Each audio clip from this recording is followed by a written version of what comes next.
Hello everybody and welcome to Purgatory Ironworks. I am your host Trenton, and I am back today with an excellent project to help you make a little bit of money and to hone your skills. We're going to be making the venerable S-hook, and the style that I'm going to be using is the same style that my teacher J. Penfield Riekert taught me in Andersonville many years ago. For this project, you will need a piece of 3/8 inch hot rolled square bar, 10 inches long. Now, of course, if you want to make different lengths, you can. This is pretty much just standard operating procedure for what we do. When you get good at this, you should be able to make this hook in 3 heats. A heat each for the point and the hook on the end, and an extra heat for the twist in the middle. May take you some time to get used to, but this is again one of those production items, much like our tent stake, that will really help you get your skills up to par. So without further ado, let's go into the fire and get heated. For the sake of education, we're going to do this 2 ways. The first way, I'm going to put my taper on here. And again, this isn't super sharp. We just want a bit of a point because we're not going to roll this over. And then I'm going to go over to the horn of the anvil here. Notice I'm not holding it this way. I'm actually holding it at an angle so that it's 90 degrees to the actual surface of the anvil horn itself. Make the first roll over the top, and then I cinch everything up under the bottom.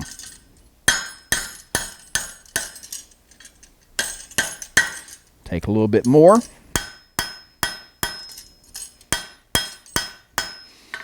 And that is not terrible bad. Again, that's going to take a little bit of practice. Now, I will absolutely confess that's a little bit of witchcraft simply because I have done it 2,000 times. You are not going to have such an easy time getting that consistent a curve. But notice that even as good as I am at it, there's still a little bit of irregularity in there. And, you know, for government work, that's not a problem. Most people are still going to buy this. But now what I want to do is I want to do the other side, and I actually want to use our mandrel so you can see what a difference in how easy it is to have a designated piece of equipment that does the job to perfection. I've already made my taper, but here we go.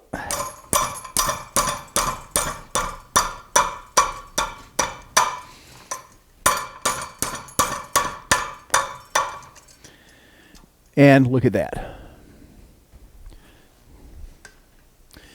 Now, before we move on to the twist portion of this, I want to point out a couple things here.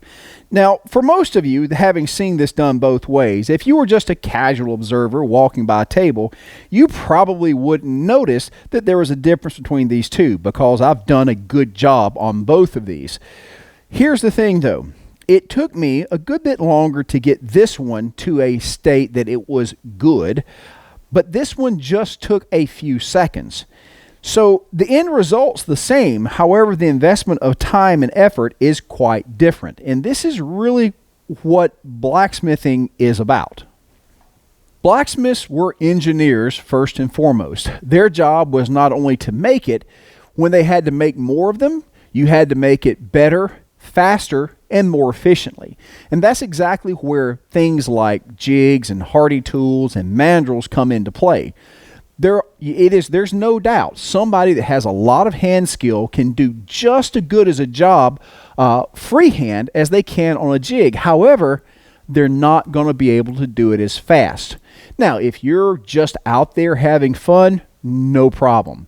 However, if you're trying to make a little bit of money and you're trying to be effective at it, it matters a lot. So that's where you kind of have to approach the blacksmithing thing from. You can get by doing things freehand, free on the anvil, and if you get good enough after a couple of years, you can do just as good a job as a novice can with the jig. The question is, why would you? If you're looking to make these things, you need to make them quickly, effectively, and that means that they're going to be profitable. And that's why we use jigs and things of this nature.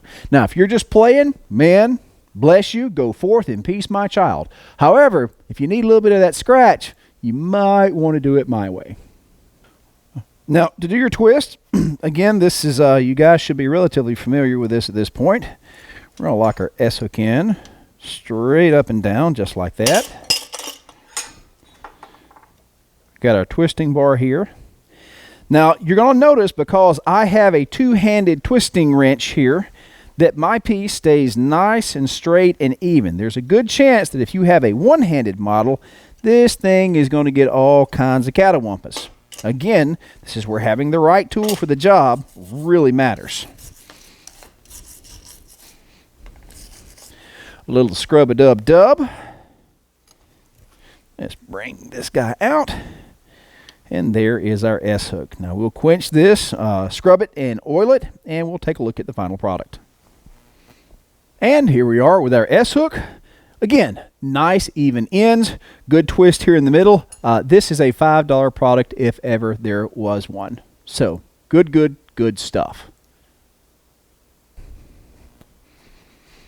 And there you have it, ladies and gentlemen, your very own S-hook.